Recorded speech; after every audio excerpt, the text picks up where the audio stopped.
جب ہمارے آقا مولا مکۃ المکرمہ میں پہنچے، اس چیز کا نبی رحمت علیہ صلی اللہ علیہ وسلم کو بڑا صدمہ تھا، تو ان لمحات میں اللہ پاک نے آپ کو معراج عطا فرمائی۔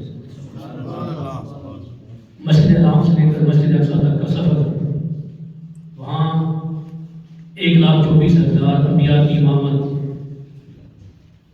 پھر مسجد اقصیٰ سے حضرت جبرائیل علیہ السلام کے ساتھ براق پر ساتوں آسمانوں کی سیر کرتے ہوئے سدرۃ المنتہا تک پہنچے۔ پھر سدرہ سے آگے پھر مقام کعبہ کو سیر تک سید دو عالم علیہ صلی اللہ علیہ وسلم جب سدرۃ المنتہا تک پہنچے تو حضرت جبرائیل علیہ السلام یہاں ٹھہر گئے۔ جو سدرہ ہے یہ بیری کا درخت ہے نورانی۔ میرے آقا مولا فرماتے ہیں میں نے اس درخت کو دیکھا کہ اس کے جو پھل تھے وہ مٹکوں کی طرح اور اس کے جو پتے تھے وہ ہاتھی کے کانوں کی طرح تھے، اور کوئی بھی اس کی حسن کی تعریف بیان نہیں کر سکتا، اتنا خوبصورت درخت سدرہ۔ اور میرے آقا مولا فرماتے ہیں کہ میں نے اس درخت کو دیکھا اور یہاں نبی رحمت علیہ السلام نے 4 نہریں دیکھی، 2 نہریں خفیہ، 2 ظاہر۔ حضرت جبرائیل سے میرے آقا مولا نے پوچھا کہ یہ نہریں کون سی ہیں؟ تو انہوں نے فرمایا کہ ان میں سے جو 2 نہریں ہیں یہ نیل و فرات ہے، اور 2 خفیہ نہریں یہ جنت کی نہریں ہیں۔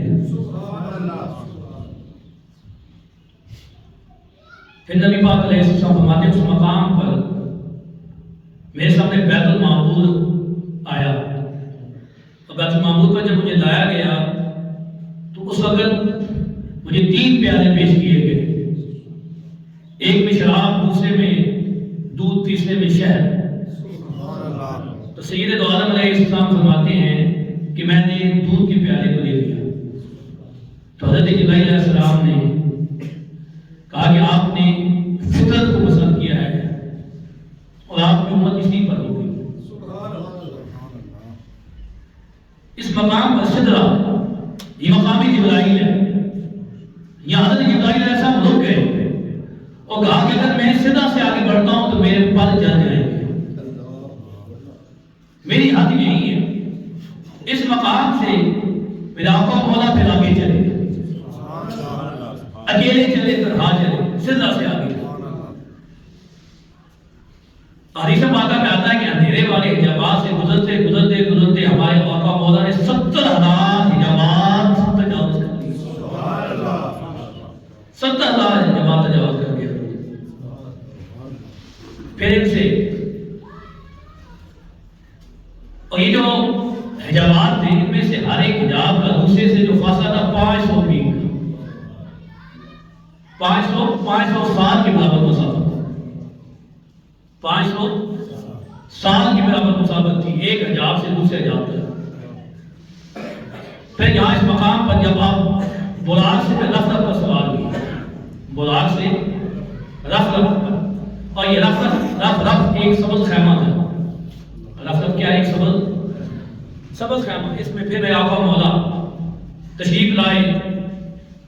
سید دو عالم علیہ السلام شاہ فرماتے ہیں کہ رفرف کی روشنی سورج کی روشنی سے بھی زیادہ تھی۔ براق سے رفرف پر یہ سبز خیمہ، اور پھر اس پر میرا آقا مولا عرش مولا تک پہنچے۔ کہاں پہنچے؟ عرش مولا تک۔ پھر اس کے بعد مزید قرب خاص کی طرف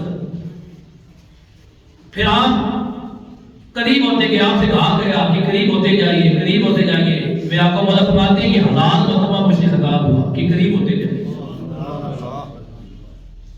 یہاں تک کہ 1000 مرتبہ ہر بار پکارے جانے پر میں بڑھتا گیا، میں آگے نکلتا گیا، یہاں تک کہ اپنی منزل قاب قوسین و ادنیٰ تک پہنچا۔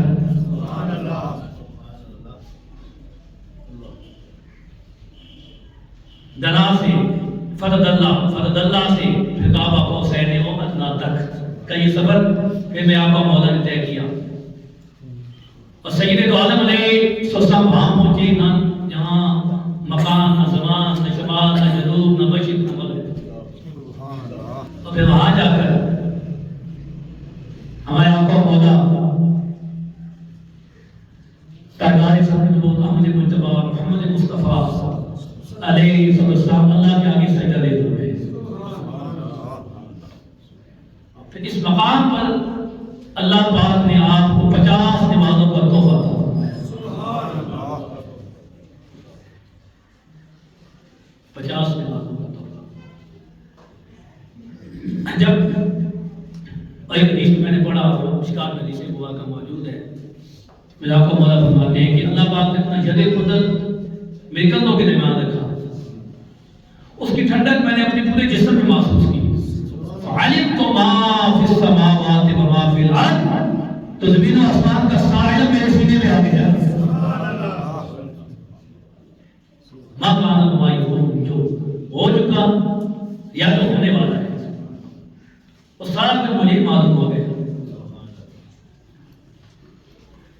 50 باتیں وہاں آپ کو عطا. جب آپ پلٹے تو حدیث پاک میں آتا ہے واپسی کے سفر میں حضرت موسیٰ علیہ السلام سے آپ کی ملاقات ہوئی تو حضرت موسیٰ علیہ السلام نے آپ سے کہا کہ ارجع الی ربک فاسألہ تخفیف. یہ 50 باتیں بہت زیادہ ہیں. اپنے رب کی طرف دوبارہ جائیے. میری جو امت ہے وہ بنی اسرائیل وہ یہ نمازیں نہیں پڑھ سکے. یہ بہت زیادہ تعداد ہے. میرا آقا مولا پلٹ کے آئے، کمی ہوئی، کرتے کرتے کرتے پھر 5 رہ گئے. کتنی رہ گئی؟ 5 رہ گئی. پھر حضرت موسیٰ نے کہا دوبارہ جائیں گے. تو حضور نے فرمایا یہ مسلم کی الفاظ ہے. حدیث مسلم میں یہ حدیث موجود ہے. حضرت میں اب مجھے شرم آتی ہے یا آتی ہے. لیکن اللہ پاک نے فرمایا اے میرے محبوب یہ پڑھیں گے 5 ثواب 50 کا ملے گا. یہ میراج کا تحفہ یہ نماز ہے. اور پھر اس مقام پر اللہ پاک نے ہمارے آقا مولا سے فرمایا کہ آپ کی امت کو یہ اعزاز حاصل ہوگا کہ وہ نیکی کا ارادہ کریں. ابھی نیکی نہیں کی، نیکی کا ارادہ کیا ان کے نامہ بعد میں نیکی لکھ دی جائے گی. اور وہ برائی جب تک نہیں کریں گے برائی نہیں لکھی جائے گی. نیکی کا ارادہ کیا، بس ارادہ کر لیا، بھی نیکی کی نہیں لیکن نیکی لکھی جائے گی. یہ اسی معراج کا تحفہ ہے. اور سفر معراج میں 3 چیزیں ہمارے نبی پاک علیہ السلام کو عطا ہوئی. کتنی چیزیں؟ یہ توجہ سے سنیں. 3 چیزیں یہ معراج کا یہ تحفہ ہے. پہلی ہے نماز. یہ ماہ رجب ہے. سفر معراج میں پہلا تحفہ اللہ نے کیا عطا فرمایا؟ نماز. اور دوسرا سورہ بقرہ کی آخری آیات. اور تیسرا کہ جو اللہ کے ساتھ کسی کو شریک نہ ٹھہرائے گا، شرک نہ کرے گا، اللہ نے فرمایا وہ بخشا جائے گا. صرف شرک نہ کرے، اللہ کے ساتھ کسی کو شریک نہ ٹھہرائے، اللہ پاک اس کی بخشش فرما دے گا. یہ خوشخبری عطا ہوئی. معراج میں نماز عطا ہوئی، سورہ بقرہ کی آخری آیات عطا ہوئی. اور تیسرا کہ جو شرک نہیں کرے گا، اللہ کو واحد و یکتا مانے گا، اس کی بات کیا کہ سجدہ ریز ہوگا، وہ مشرک نہیں ہوگا، وہ بخشا جائے گا. یہ بہت بڑی خوشخبری ہے جو امت محمدیہ کو عطا. 50 سے 5 ہو گئی لیکن اجر 50